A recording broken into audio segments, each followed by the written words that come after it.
Hello again, and welcome back to Illegally Sighted. This is Jesse, and I am back for another episode of Growing Up Illegally Sighted. And last video I recorded, I talked about um, grade school, high school, K-12 education experience as a person with a vision impairment. This time I want to talk a little bit more about high school and transition and college, higher education, all that kind of stuff. Because that is a totally different world, high school versus college, in a lot of different ways. And some of them are a lot better. I will say right up front, I enjoyed college a heck of a lot better than I ever did high school. For the most part, I hated high school. But once I went to college, I ended up really liking it a lot. So we are going to back up a little bit, and I want to go back to high school. And one of the things that I stressed toward the end of my last video, the last episode talking about grade school, high school, is I really encourage students to be able to start learning as many skills as they can, especially technology and advocacy, as early as they can. And what I said last time is, if you are, let's say, a vision teacher, whatever you want to call, whatever your job is, vision teacher, professional, teacher's aide, whatever it is, um, if you don't know some of the technology, working with them to learn, like I said, if they're a screen reader user and let's say you're not used to it, um, working with your student when they're young, you're learning the technology right along with them. So if you're starting with the basics at second, third grade, by the time they get to high school and they're taking their advanced classes, you and the student will be a lot better prepared to do these more advanced subjects and to use your technology in more ways, or to help the student use that. So again, students should learn a lot of mainstream technology because that's what they're going to need to use in college. That's what they're going to need to be able to use in employment. Your employer is going to ask you, can you use our database? Can you go on this website and do whatever? You can supplement things with of course, like a CCTV or a note taker or a braille display. But again, knowing a computer, especially nowadays, there's a lot of things, and I love my iPhone. Um, I love my iPad. But you need computer literacy skills in today's age. If you're going to be successful, I don't care what you're doing. Even if you're a farmer, it's like, oh, maybe you got to research things or buy things online, or if you're working for somebody else, maybe you got to check your email and you got to do your time card or whatever. Even entry-level jobs use computers in some degree now. So get those skills while you can. If you are a transition student and you are in high school, or let's say you're a parent or guardian and you're advocating for a student, for your kid or whatever, I would really encourage, as the student is going through high school, really making sure that the closer they get to graduation, the more the student is learning to do on their own. Because in high school, you have your IEP team, you've got your vision teacher, you've got your teachers, you've got your teacher's aides, you've got, any number of people that could be on your IEP team. And, a lot of times they might get a lot of your textbooks, your reading materials, your whatever you need for class. It's up to your school to provide that for you. Your accommodations, a lot of the technology you might need to get through your classes. Your schools are providing all of that for you. And you kind of have, a lot of times you'll have people behind you is like, oh, did you get this? Or like, oh, you need this in a certain format, or oh, did you do this assignment? Whatever. You always kind of have your people checking up on you, and you're entitled to these types of things. College is not an entitlement-based system. You're paying them to go to school, and they have services like your instructors may be happy to help you, but they're not going to actively seek you out and say, oh, do you need help with this? Do you need help with that? That's on you. Even disability services, yeah, they're there to help you, but they're not going to just, go out and reach out to everybody and say, hey, do you need our services? Let me know if you need your, something in an accessible format or whatever. You got to do that on your own. You got to tell them, like, hey, I'm having trouble finding this book or this material in an accessible format. Can you help me? Or, whatever accommodations you're needing. So, maybe if you're a freshman, maybe, your vision teacher or some staff member is kind of helping you through getting some of your textbooks and other reading materials. But as you get closer to graduation, you want to have, I'm really hoping that people will get to start doing that more themselves. Encourage the students to, if you're using Bookshare, let's say, to access textbooks, transitioning them to they might be using a school provided account, which has its limitations. Like, you have to be assigned textbooks and reading materials, and you can't just freely search for whatever book you want. So if you want to read like novels and stuff outside of class, you really can't do that unless you go through your school, your teacher, your vision teacher, whatever. But as long as you're in high school or college, you are able to get a free personal student membership to Bookshare. So if you use your own personal email address outside of school, like you get a Gmail address or something like that, and you switch that to a personal email, now you can start learning how to search for and download your books so that you're doing that in high school. And when college comes along, no big deal. You find out what book you need, you check Bookshare, you check Learning Ally, you check Kindle, you check maybe iBooks, whatever. And if all else fails, you may have to contact the Disability Services Office to work with the publisher to get something in an accessible format. But at least you have some options to start, and you may find them. The other advantage is if you have, let's say, again, going back to Bookshare, if you transfer into more of a personal membership, then after you graduate, you will not lose access to that information. Whereas if you keep that school account, well, you're going to need a new account anyway then, because you will lose access to that after you graduate. So being able to switch that over to personal, there's a lot of advantages to doing that. And then also you can, download and search for and download recreational reading materials, books, novels, magazines, any number of things. So Bookshare is a wonderful service. Getting signed up for other services like Bard, if you're eligible for that. The Braille, I'm forgetting what Bard stands for, but basically your talking book library. You can access those digitally on the talking book players, or you can download the free Bard mobile app on Android or iOS.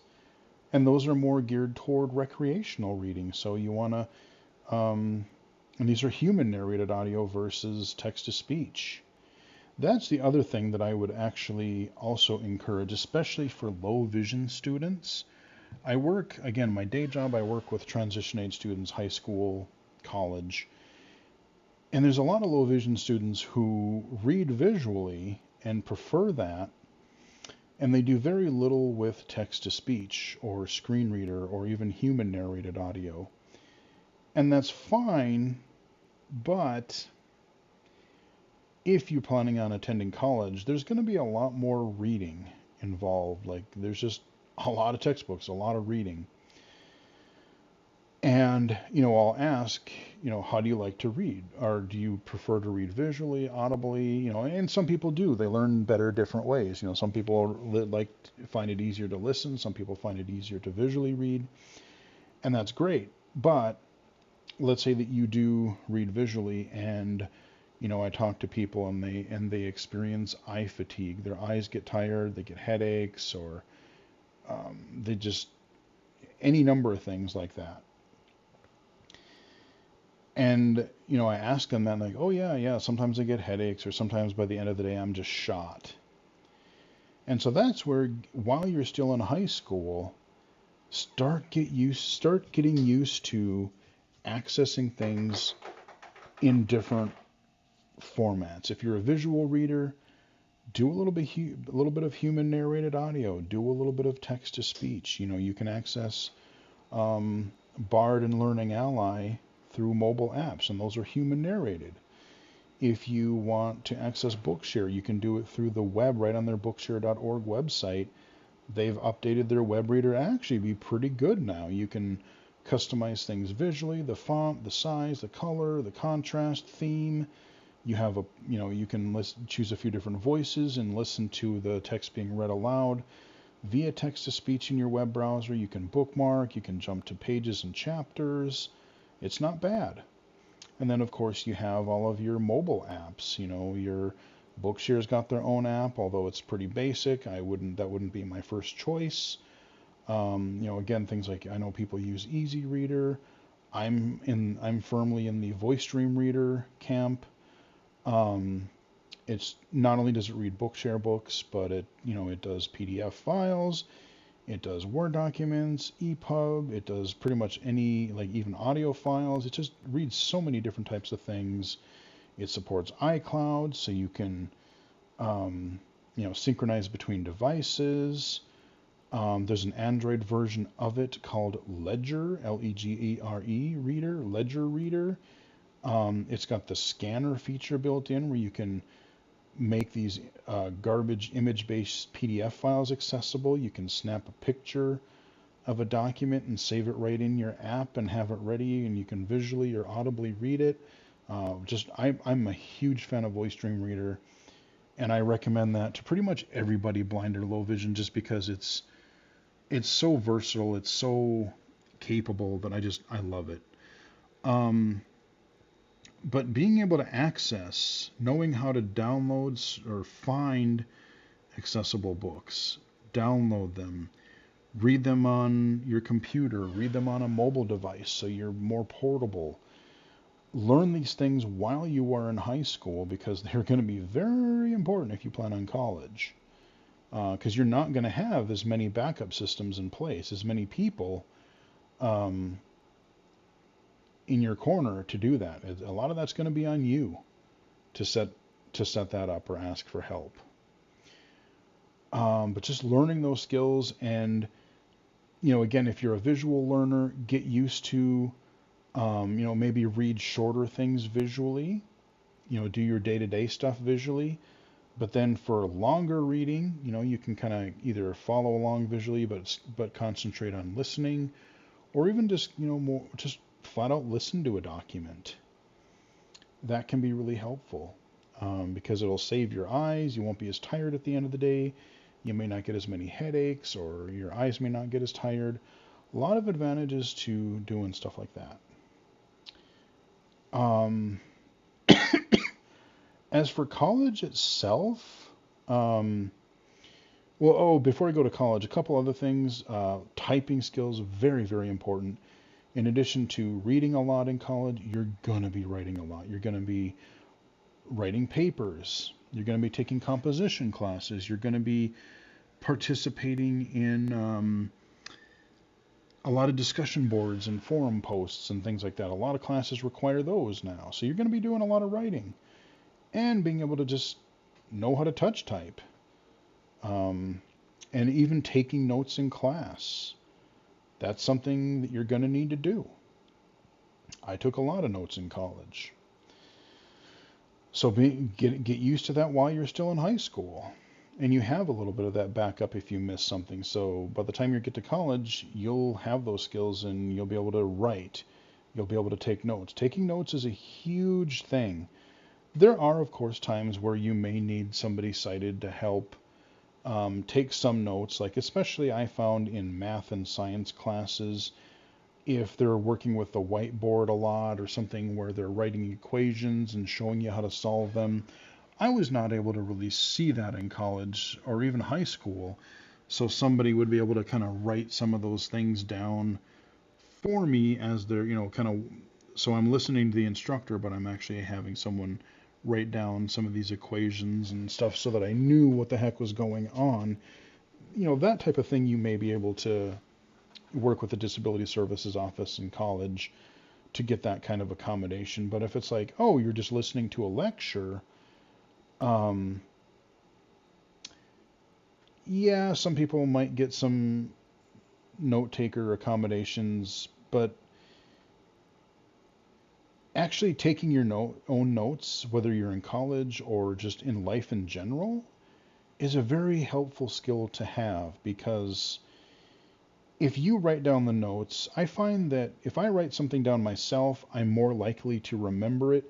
Maybe I remember what the instructor was saying, or I remember something about the class time when I wrote that note down, so it sticks with me better. I write in my style that I'm more able to easily remember or understand. There's always some, there always can be some sort of a, interpretation if you're reading somebody else's notes, like, whoa, what did they mean by that? If they just took a few notes in phrases or, any shorthand or anything like that. Um, that's where typing skills come in very, very handy. Taking notes. And if you need to fall back on it, okay, having like an audio recorder to record something, that's always an option. Then you can go back and take more notes later. But note taking, very important. Good skill to have. A lot of writing in college. Get those keyboarding skills going as well. As far as college goes, like I said, you don't have all the backups that you do in high school. You don't have an IEP team. It's on you. Yes, instructors may be more than willing to help you if you need accommodations or help with something. Yes, there are the disability services offices and things. But again, they're not going to just search you out. They're not going to search out every new college student and ask you or see what accommodations you need. Learning to advocate for yourself, self-advocacy skills are going to be really crucial, are going to be really important. And, it could just be something simple. One of the things that I would do is, back when I was in college, they would work a lot with PowerPoints. Instructors would use PowerPoint files a lot. And I had access to a laptop, but I couldn't read what was at the front of the room on the slides, the projector. So I would just ask the instructor, hey, I'm not able to see the slides as you're presenting in class. Would you be able to email me a copy of your PowerPoint presentation a little bit ahead of time? And then I, in class, can sit at my desk, sit at my table with my laptop, and I can open that PowerPoint file and I can follow along with you on the slides, just as everyone else is. Because at the time, Windows Magnifier really wasn't a thing. I mean, yeah, XP had Magnifier, but it was terrible. So I was relying a lot on JAWS at the time. And so I would access the PowerPoint and I would be taking notes as well, switching back and forth. But the point is I would have access to the same information that the sighted students would. So it's just something simple like that. Or asking an instructor to, instead of pointing to things on the board or on the presentation or just saying, referring to something that might be on the slide, verbalize it. Tell me what you're writing down, or tell me what you're pointing to. It's just something simple like that. And they're like, oh, yeah, duh, okay. So stuff like that. Accessing tests in like a digital format was really helpful for me. Sometimes I would end up taking it at the Disability Services office, but other times I would take it right in class because I might have a Word document that I would just be able to use, or the test might actually be in our learning management system. We were using WebCT at the time. So a lot of times I was just able to take the tests right in the classroom with everybody else. But there were times where I couldn't find a textbook that I needed. It wasn't on Bookshare.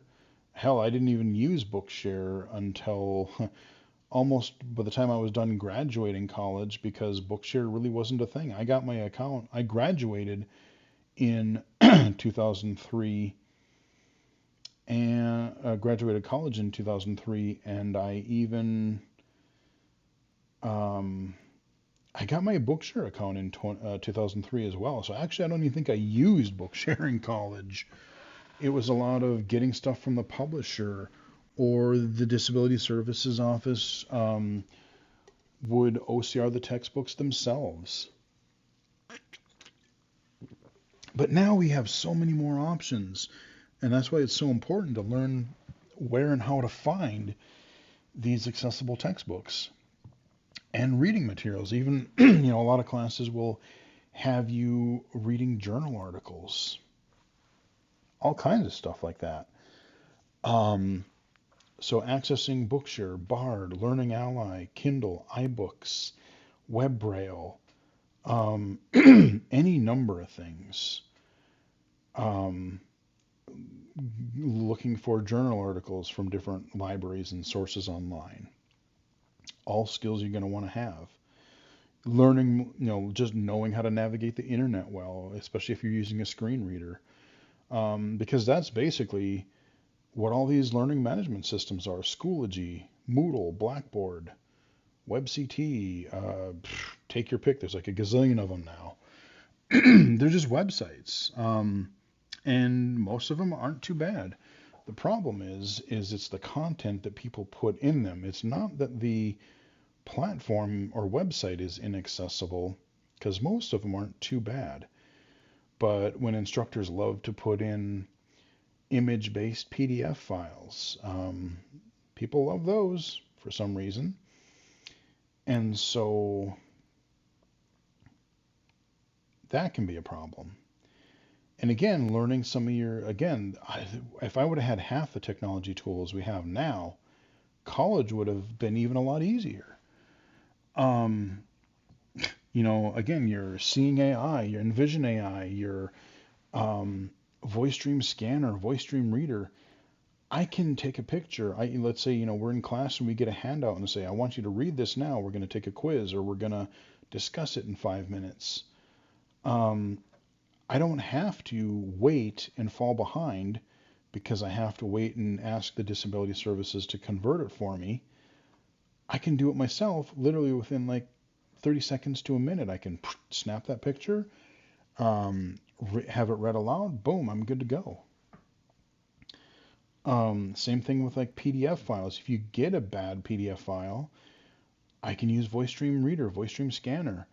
JAWS has got an OCR. I can OCR the PDF document. NVDA has an add-on for OCR stuff. It's not quite as good, but it works pretty well. So there's a lot of things.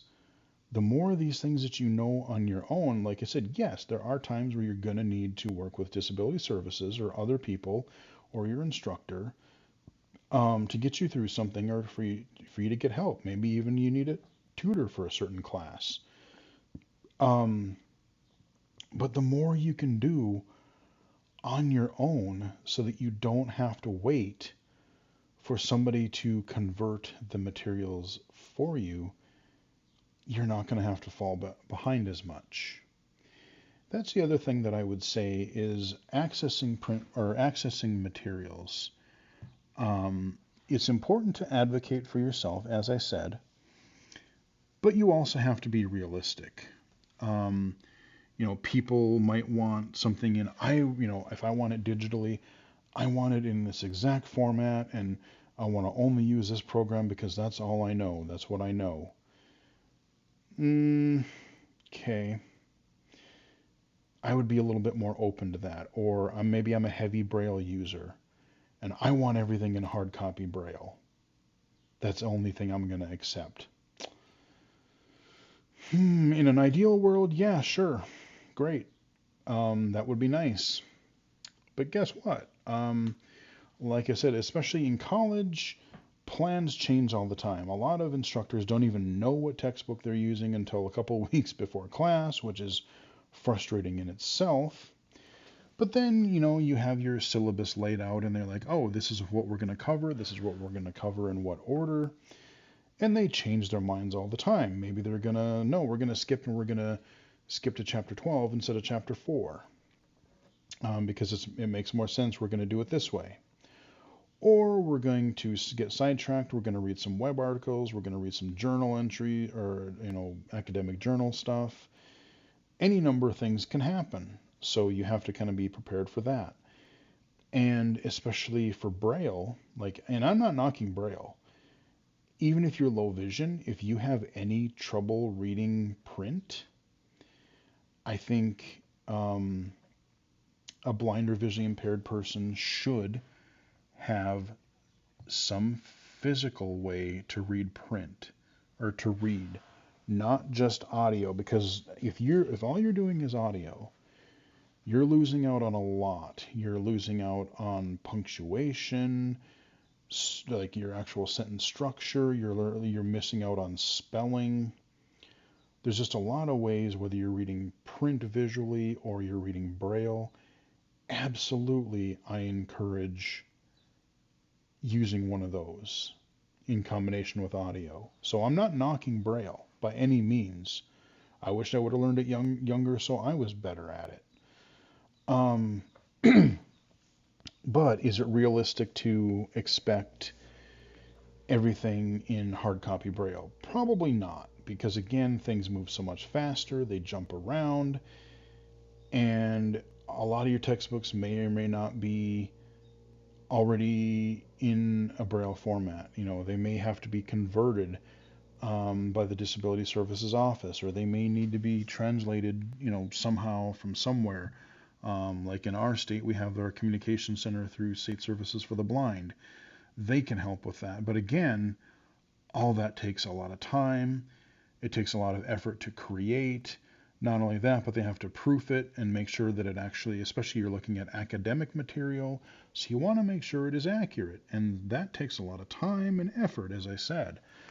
So even if it's not hard copy Braille, if you can get a digital format in print, if you're reading a Word document, a PDF file, a text document, or an electronic Braille file, if you have access to a Braille display, yeah, it's not hard copy, but even if you can get that digital print edition in some way that you can use with a Braille display and a screen reader, you can still read it in Braille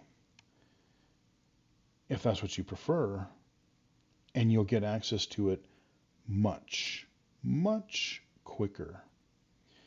So it's little, it's concessions that you may have to make like that, because it does take time. So that's the other thing that I would definitely say. As far as accessing classes, like I said, talking to your instructor, just letting them know of your vision impairment, and if there are any accommodations or questions that you have, let them know. Get to know your disability services staff should you need help, or you need to find books or reading materials or other accommodations for a specific class. Maybe you need help in a science lab that you have to take, because again, if you're in a 4-year college, you're taking a lot of generals. So math and science classes especially, I found the most difficult, even as a low vision student. Being able to see the equations, or being able to do things in the science lab, measuring things for like a chemistry experiment or reading things from a physics experiment, that kind of thing. So, yeah, there are times where you're going to have to ask for help, and there's nothing wrong with that. But the more you can do on your own, especially with the technology options that we have now, man, I wish I had half of the stuff that we do now when I was in college, even. I know I sound old, but hey, um, it's just so helpful. And in addition to the classes stuff, there's so many other things about college that you can take advantage of and that will help you. I think I learned just as much outside of classes as I did in them. Because in college, you're starting, yes, you've got your generals, but you're taking a lot more classes that are important to you. If, oh, I'm into technology, so I'm going to take a lot of technology classes. If you're interested in business or you're interested in agriculture, or whatever field you're into, you're taking more classes that are important to you. You're meeting people through classes and other extracurricular activities that are into the same things that you are. You're not just stuck into your K-12 school because geographically that's where you're going to school, and everyone just takes the same, has to take the same crap, whether they like it or not. Yeah, you have your generals, but again, you can take your specific degree courses, and then you start meeting people. Like when I started college, my first college, I really didn't have too many friends. I had a few people in the dorms that I hung out with from time to time. We were pretty good friends, um, but I didn't have too many people. Um, when I went to my second college, that's where I really had some good friends uh, there. And because we were in a lot of the same classes because we were in the same degree, and so we got to know each other, and we hung out after class, and we were kind of the nerd crew. There was about 4 or 5 of us that would really hang out regularly. We would play games in the video games in the dorms. If we were in the dorms, we were hanging out in my room a lot because I didn't have a roommate because I had so much assistive technology and other crap, so that was a convenient thing. And for two, I had a really nice computer at the time. So we could play computer games really well. They could actually run. And then I had like a Voodoo 3 TV card. So I had rather than having a separate TV, I used my computer monitor both for my monitor and as a TV. It had a little breakout box from the video card where I could plug in. This was before HD, so we would plug in like our coax cable, or we'd plug in the AV RCA cables, and we'd plug in the N64, Dreamcast, PlayStation, GameCube, Xbox, that era. Um, so we'd do that. Um, a couple of our dorms would have TVs in the big screen TVs in the basement after a little while. So if they were open, we'd go down there and we would watch movies, or start binging a series or an anime, or we would hook our game consoles up to the TV and just kick back and play in the evening. Um, I and another student or two had jobs on campus, so we had keys to a couple of the other classroom buildings. So we would literally let ourselves in the evening, and we would go to their classrooms. We were in a laptop university, so we would go in there and we would hook up our GameCube, PlayStation, or Xbox. We'd hook those right up to the projector, and we'd be able to like watch movies or play games on this giant projector screen in the classroom. Just so many fun memories playing Tony Hawk Pro Skater 3 and like playing the graffiti mode. That was so much fun. Playing Halo, playing like SSX Tricky. Just even watching other people play things, little Grand Theft Auto 3, a little bit of oh, like Metal Gear Solid 2, just all kinds of just fun stuff. We'd take turns and watch each other play different things. whether it was in the dorms or in the classroom with the projector. It was a laptop university, so we also did some like LAN party stuff sometimes, or just our crew would get together in a classroom, and yeah, we would just play. A big couple favorites. We played a lot of Half-Life, Deathmatch. We played Dungeon Keeper 2. I wish the netcode and stability of that game was better because it was cool, but the damn thing ended up crashing a lot of times. So you'd get well into a match and then bleh, somebody would disconnect or something, and they're like, oh man.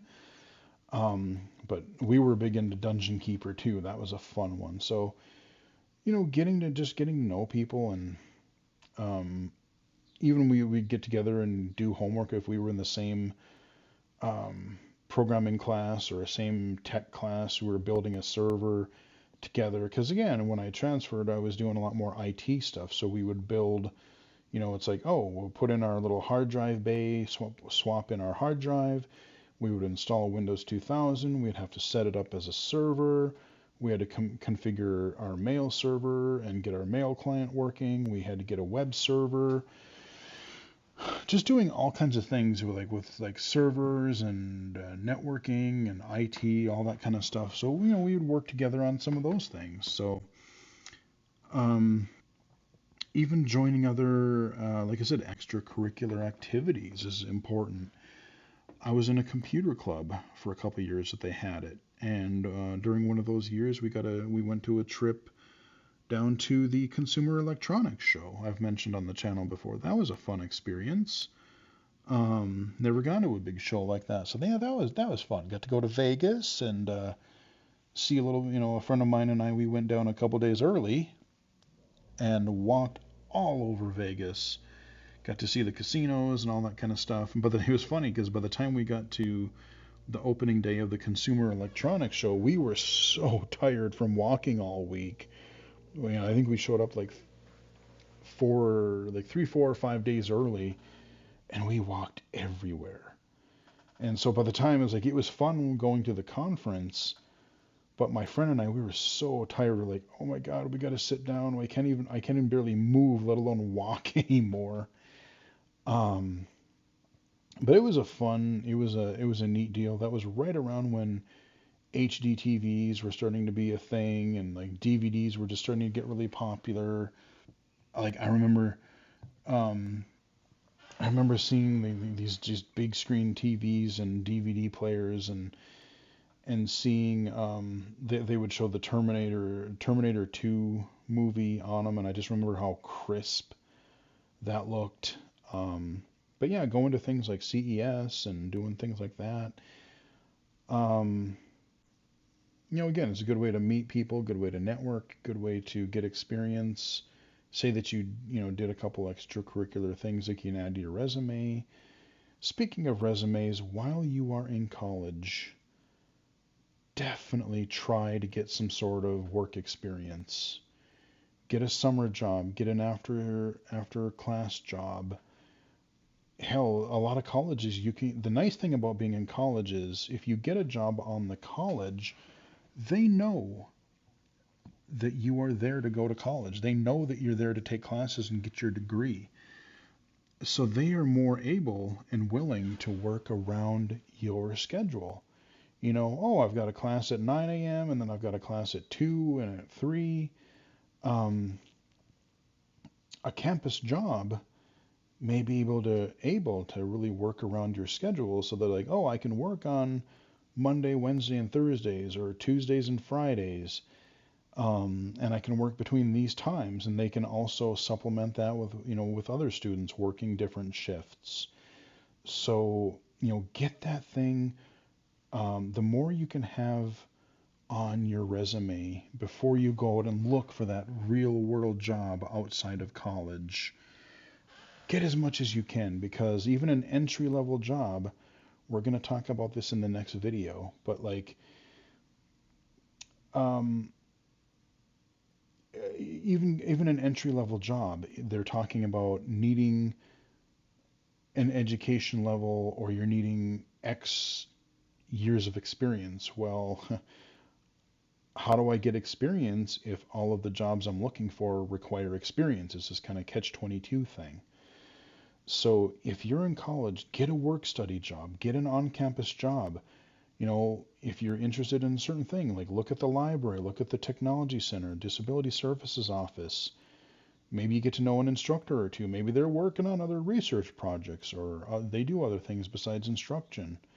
So there's a lot of opportunities, even if it's only 10 hours a week. It helps. It gives you experience. It helps you, um, add to your resume. Might even get you a little bit of extra spending money. So I highly encourage people. Yeah, you're primarily there to go to college, but you know what? You got to learn to juggle a lot of stuff. Welcome to adulthood. you know, um, Getting that job while you're in college is extremely helpful. So I highly encourage that. Um, because one thing that I forgot to cover, even in transition in high school, as you're getting to move out, there's a lot you're learning. So again, I mentioned learning all the technology and advocacy and other blindness skills. Start learning that as early as you can, but also, just learning the other adult skills that I wish, instead of all this, uh, these some of these advanced classes that you take in high school. Oh, let's take trigonometry or calculus or whatever. No, how about we just, a lot of people aren't going to need those types of classes, but God forbid, maybe like a consumer finance class, or because there's a lot of people that I encounter that are like, they don't have really any good concept of how much it actually costs to live, what things cost, and what you need. So, as you start, even if you're living in the dorms, like, you have expenses, you're living more on your own if you want to go out to eat, or you need to pay for some textbooks, you need to pay for some stuff on your own. Yeah, if you're blind, you might go through vocational rehabilitation, you might get some of this stuff paid for, but you're going to have to eventually start paying for some stuff on your own. And people just don't realize that, or they expect that, well, I've gotten everything paid for me so far, so I'm kind of entitled to that. Well, maybe, but maybe not so much, especially after you get out of the education system, after you get out of college, you got to start supporting yourself. And, so getting those jobs, getting used to that, and even just, knowing, like, I think it's really helpful if you're working with vocational rehabilitation. Ask your counselor, like, what are you spending on me?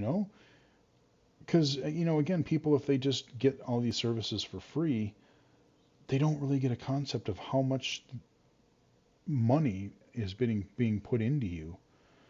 Um, you know how much traditional assistive technology costs? Do you know how much a braille display costs? Do you know how much ungodly pricing these braille note takers are? CCTVs, they're a couple grand minimum as well. They're expensive. Um, and then, just like I said, even stuff living on your own, like how much do you pay for rent? You got to pay for your utilities. You got to pay for your cable, your phone bill, your any other. And then if you have streaming services or any other subscriptions, you got to pay for your food. You got to pay for incidental things that pop up, like, oh, something broke and I got to get it replaced. I got to buy new clothes. I got to whatever, anything like that. And people just don't realize that. And unfortunately, too, one of the things that I often see is people will kind of get clued into the fact that, oh, wait a minute, when I get 18, I can get SSI as a person with a disability, and then I can get a monthly check. And like I said, it is there to help, but it's not meant to be SSI. I'm going to say it, and it's not going to be popular, but SSI is not a career. It is not meant to be, you're not meant, if you're able to work, you're not meant to mooch off of it the rest of your life.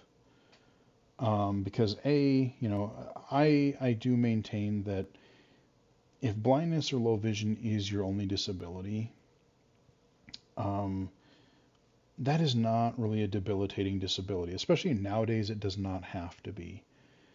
People can live on their own, they can work, they can go to school, they can have a family.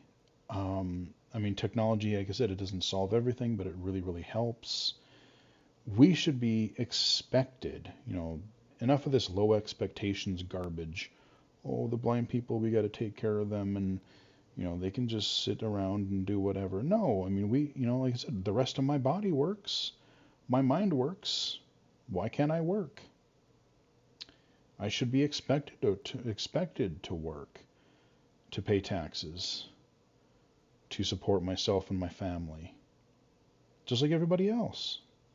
Now, there are cases where, again, maybe it's not just SSI. I know, like, if you have multiple disabilities and you have ungodly expensive medication, you got to be on Medicaid, or you're disabled to the point where, like, you literally can't work because, like,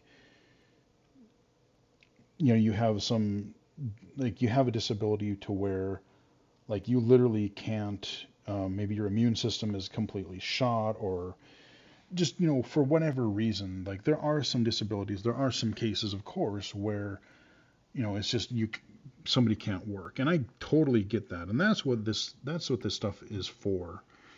Your SSI and that kind of a thing. And like I said, I admit I was on SSI for several years. I had it in college, and I had it for a couple of years after college, but I couldn't wait to get off of it because, again, for one, you can't live on that. I mean, that's no great way to live, because if I was on SSI, I couldn't even afford my rent, let alone anything else. I don't even think I could afford half my rent. It might maybe a little bit over half my rent, and my monthly check would be gone.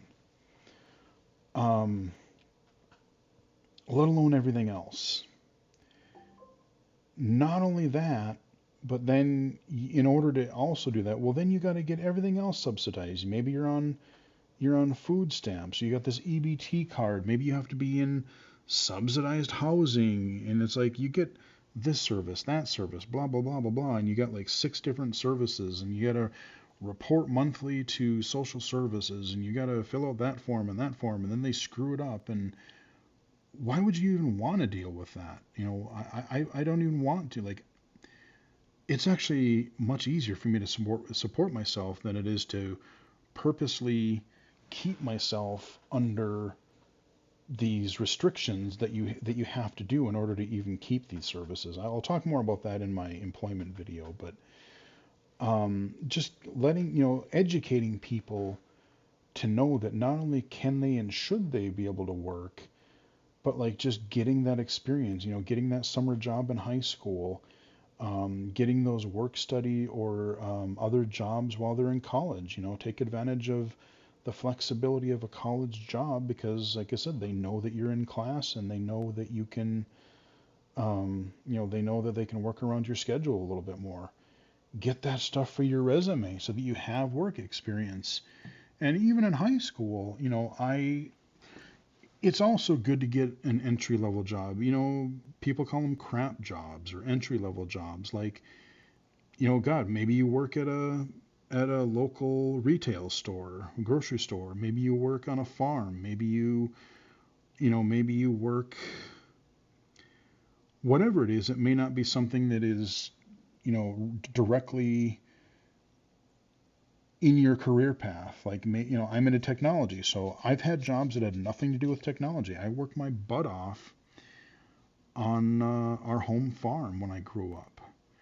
I mowed lawns. I worked in gardens. I did stuff with animals. I did odd jobs for other family members, friends, just people around the area. A lot of manual labor stuff. It was not anywhere near what I wanted to do as a career, but it got me work experience. It got me, I learned a lot.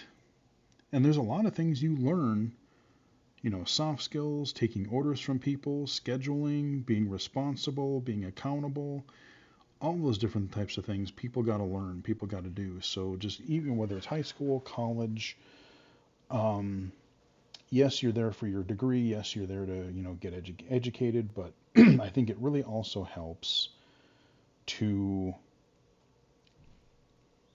get that work experience whenever you can. Trust me, you'll be glad you did later. That's really what I'll say about that.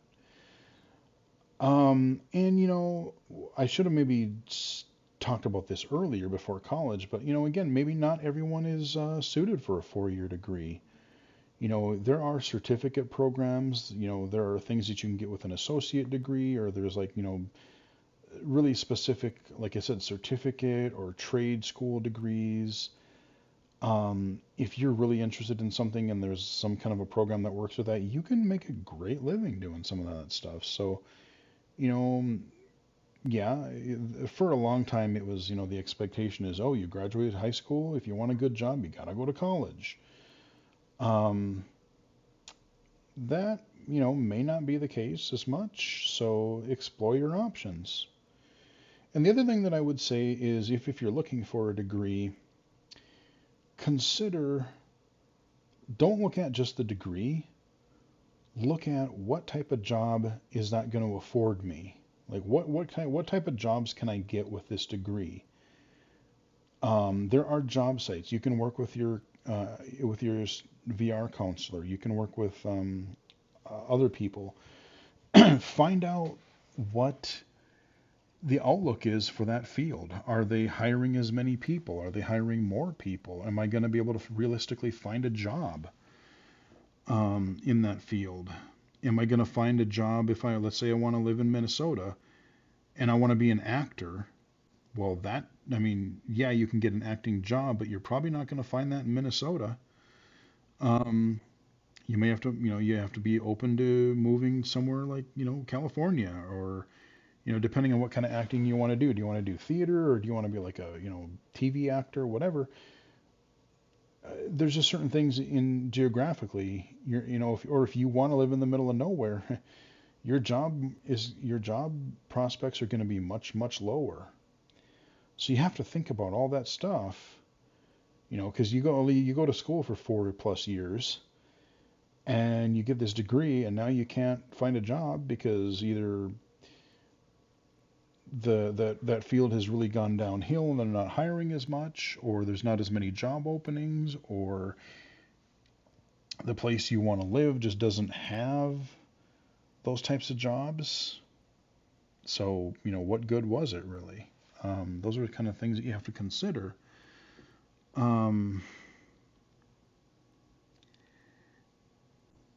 So there's a lot of things that factor into like choosing what education, what college, what degree you have. And the other thing, this might be a little bit more unpopular, maybe a little more controversial, but what I would say is you also have to think about, yes, we have the ADA. Yes, we are in a lot of ways just as capable as anybody else in a lot of different areas.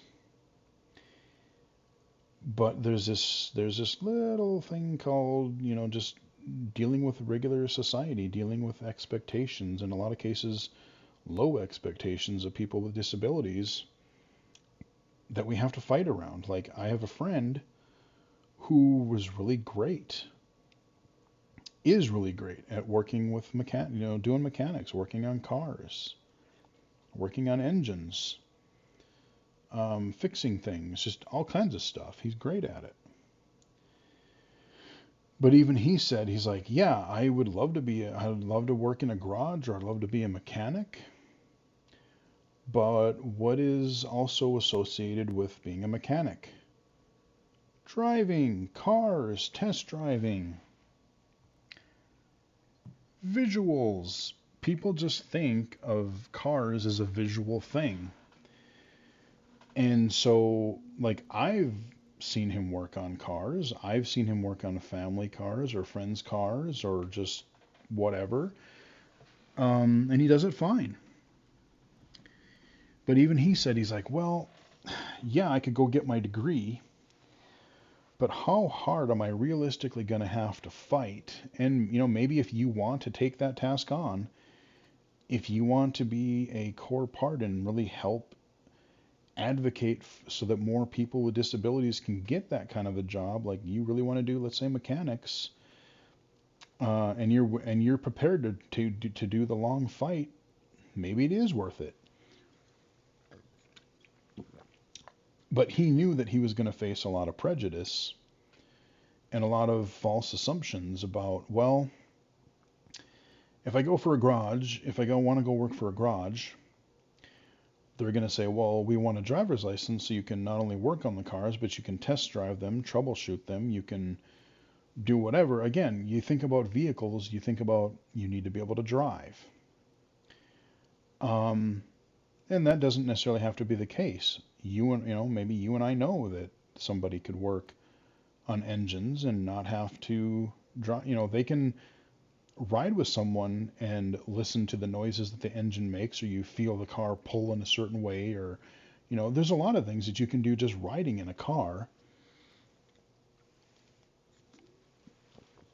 But to get your average non-disabled person to understand or to buy into that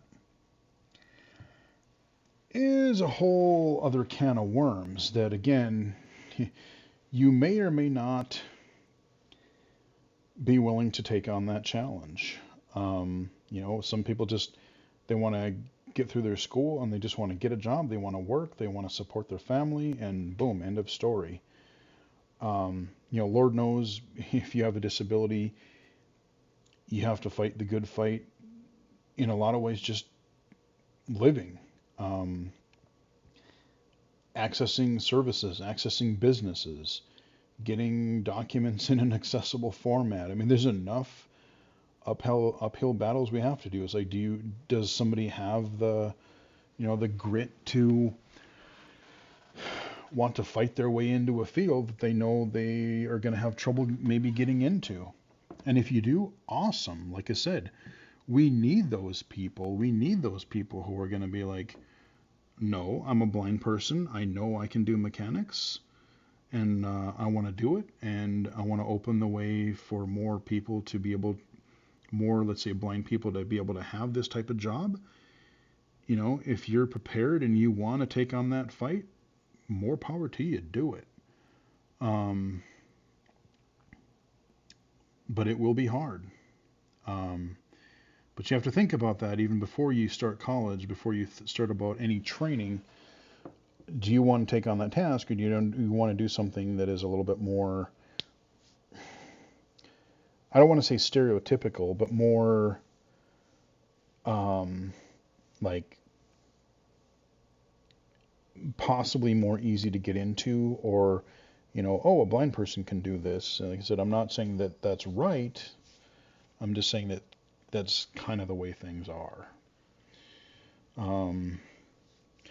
So that's a little bit of my experiences and some of the things that I've learned going through college. Would there be anything that I would do differently? I would have probably, not taken as many things as I did for granted, focused a little bit more on some of my work experiences and even just networking with a few more people. But especially once I transferred, I think like college really did help a lot, but honestly, it was the stuff outside of the classes that was almost more helpful to me. I had taken enough tech classes, and then I was able to work in the Instructional Technology Center.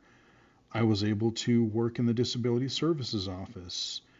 I worked for an instructor for a semester or two, and one of the other projects that he did is him and another guy, they made this little technology program that a lot of the courses use, a lot of the math and science classes used. So, all of the math stuff, your digital, you just download this little math program, and you would go into the unit, you would go into the problem, and it would give you the problem, and you had to do it. And they wanted to make a help system. They wanted to make just so people know how to use it and how to create and how to, if you're a student, how to use the thing. And so because I did my, by that time I was getting into my technical communication minor as well. I wrote the entire help system for that back in the day.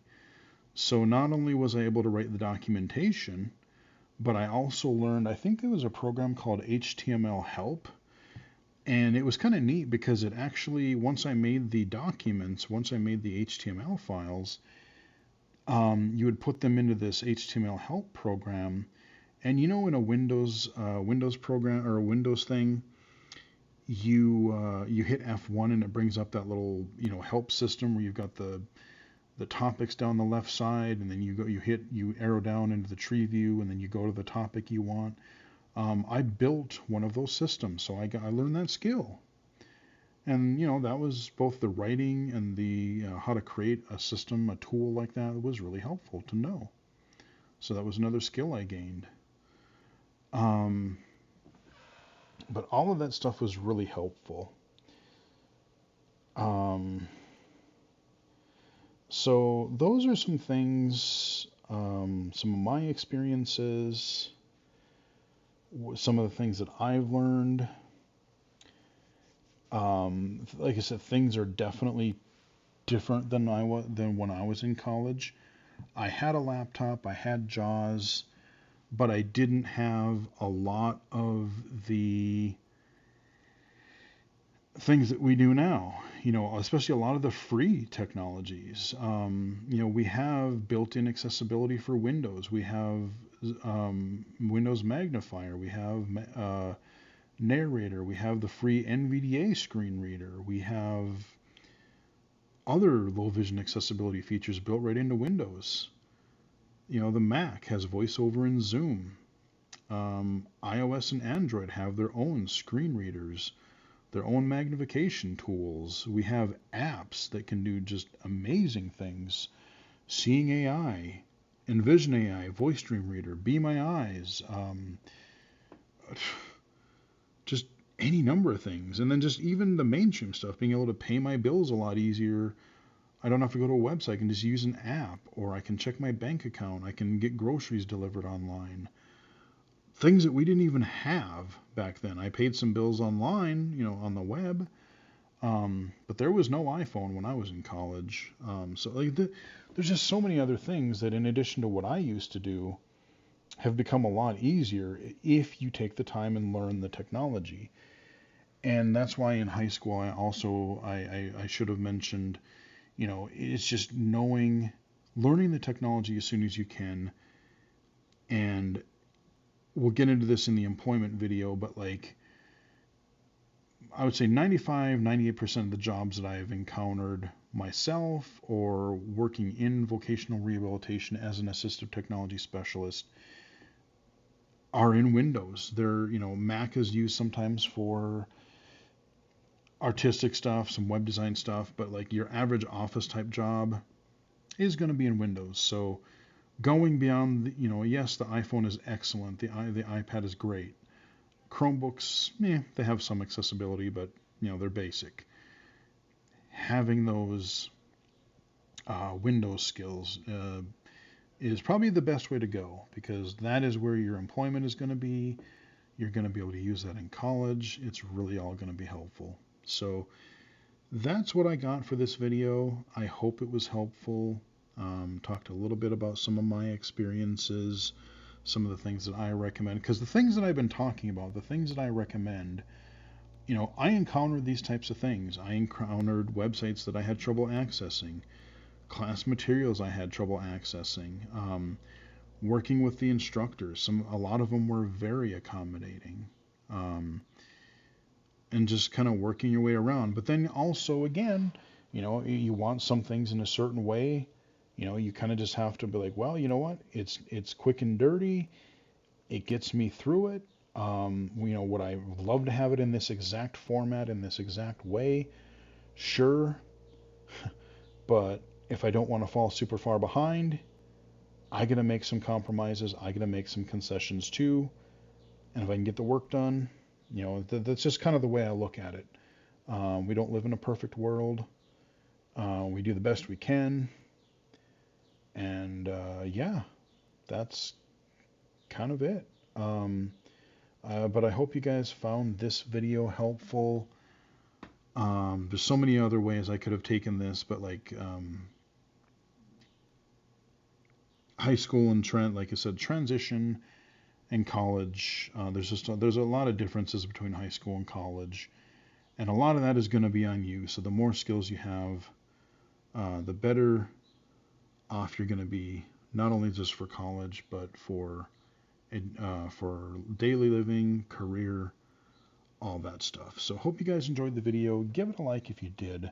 Follow me on Twitter at BGFH79, twitch.tv/IllegallySighted, IllegallySighted.com, and right here on YouTube. Until next time, I will chat with everybody again later.